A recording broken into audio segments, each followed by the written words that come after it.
I'm here because I am a roaring lion crying out righteousness.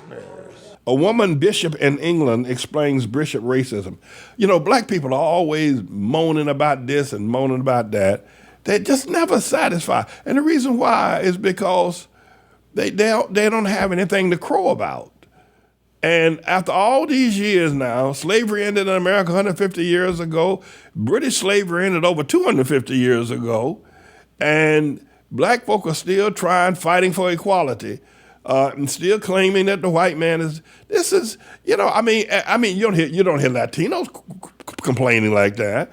You don't hear the Chinese. Listen, Truman dropped 2 bombs on the Japanese over there in Hiroshima and Nagasaki. Dropped 2 bombs on them. That's right. And Hitler put millions of Jews in these great big old ovens and baked them all. And the Jews are still going to Germany, and they were buying Volkswagen, like we should have seen Jews buying Volkswagen for their children going off to college. And now the Jews buy the Mercedes-Benz and the BMW. You better not try to stop Jewish people from buying BMWs and Mercedes-Benz, or you're going to get your throat cut. But black people, they just keep talking about what the white man did.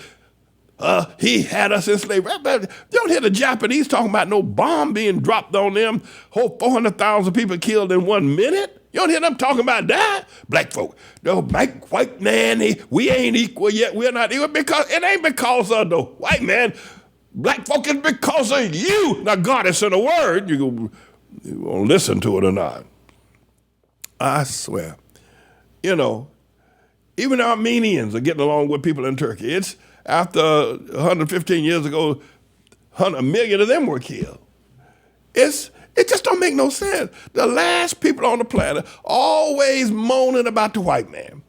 The Japanese could be saying, well, y'all dropped that atomic bomb on us, killed us, and the Jews could be saying, well, the Germans, it won't just Hitler alone. It was the Germans and Hitler, and we ain't buying no more BMWs. We ain't buying no more damn Mercedes-Benz. But they ain't saying that. That's gone. That's gone. But black folk, now we got critical race theory. Damn.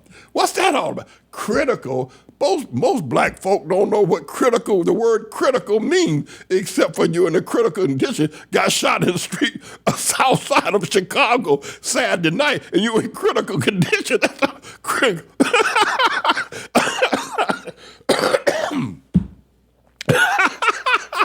Critical race theory. Hell, black people don't know critical ideals, like a philosophical professor writes a thesis and he outlines it he uses the term critical. Hell, black people had never heard critical till they heard about somebody got shot.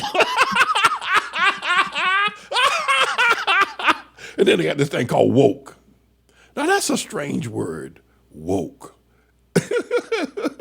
Like black people have been asleep, or America been asleep. Somebody been asleep, and now they woke.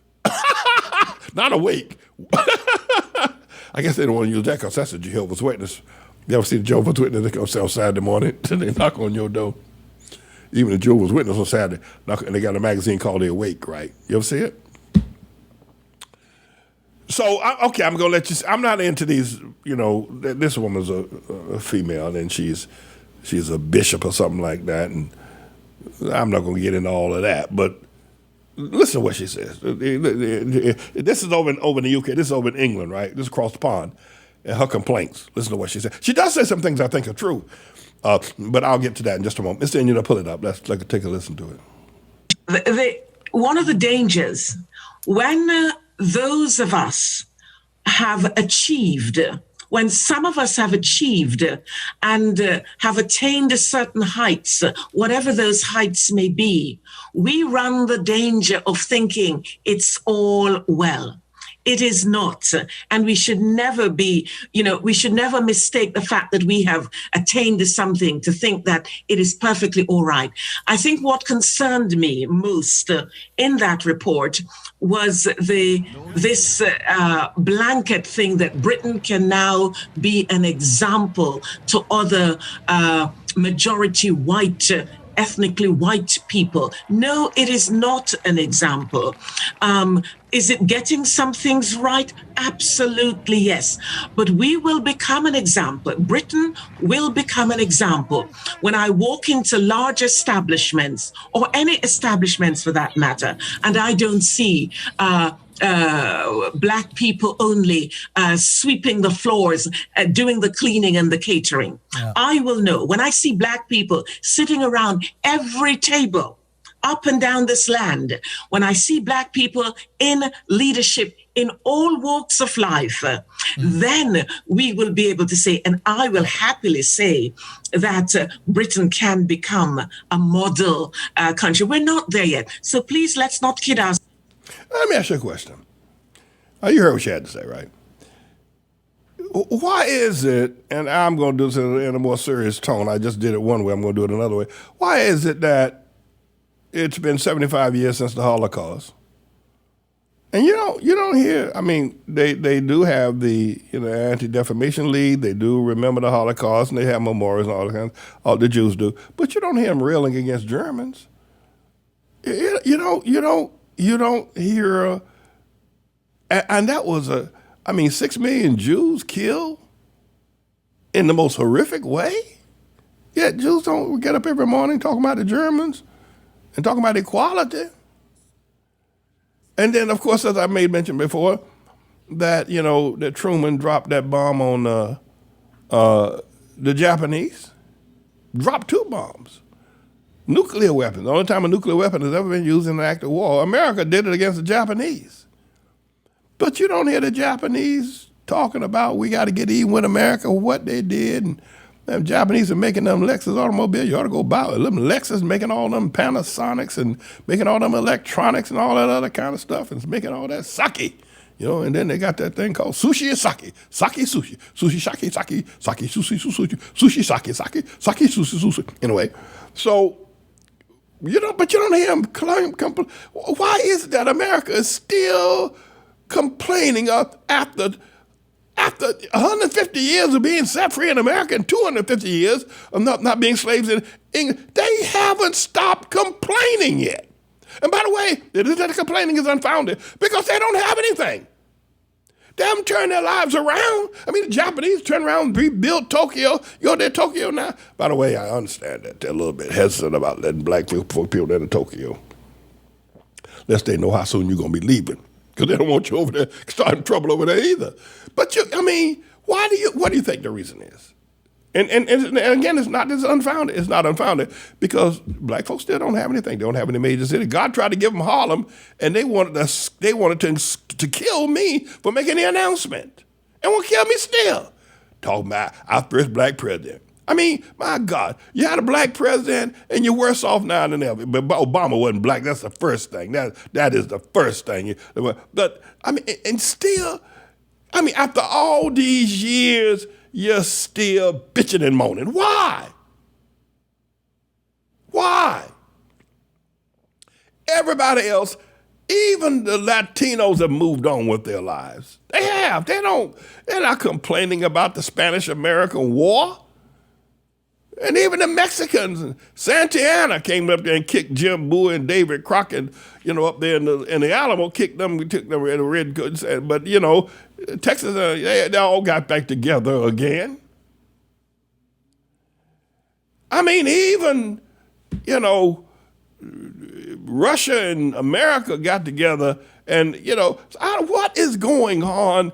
And after nobody else on the planet is talking about, we don't have equality. You said that woman Ilhan Omar the other day, they kicked her off of the Foreign Relations Committee, and it probably was a good thing. I think she's a troublemaker, a rabble-rouser. I think she's just trying to make a name for herself. Probably want to run for president. She probably want to be the first, Black woman president, Ilhan Omar. She'd run around there, and then everybody complaining about Marjorie Taylor Greene and her anthem. They all got that.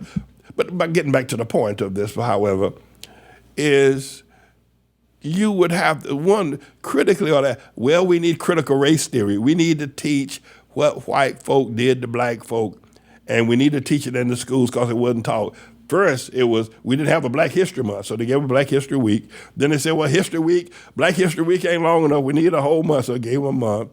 And now Black History Month ain't enough. Now we need critical race theory. We need to have it taught every day in the class. So they gave them that. And then now, after that, we got to have woke because there are too many people asleep. We got to wake them up. Then you got all these freaks.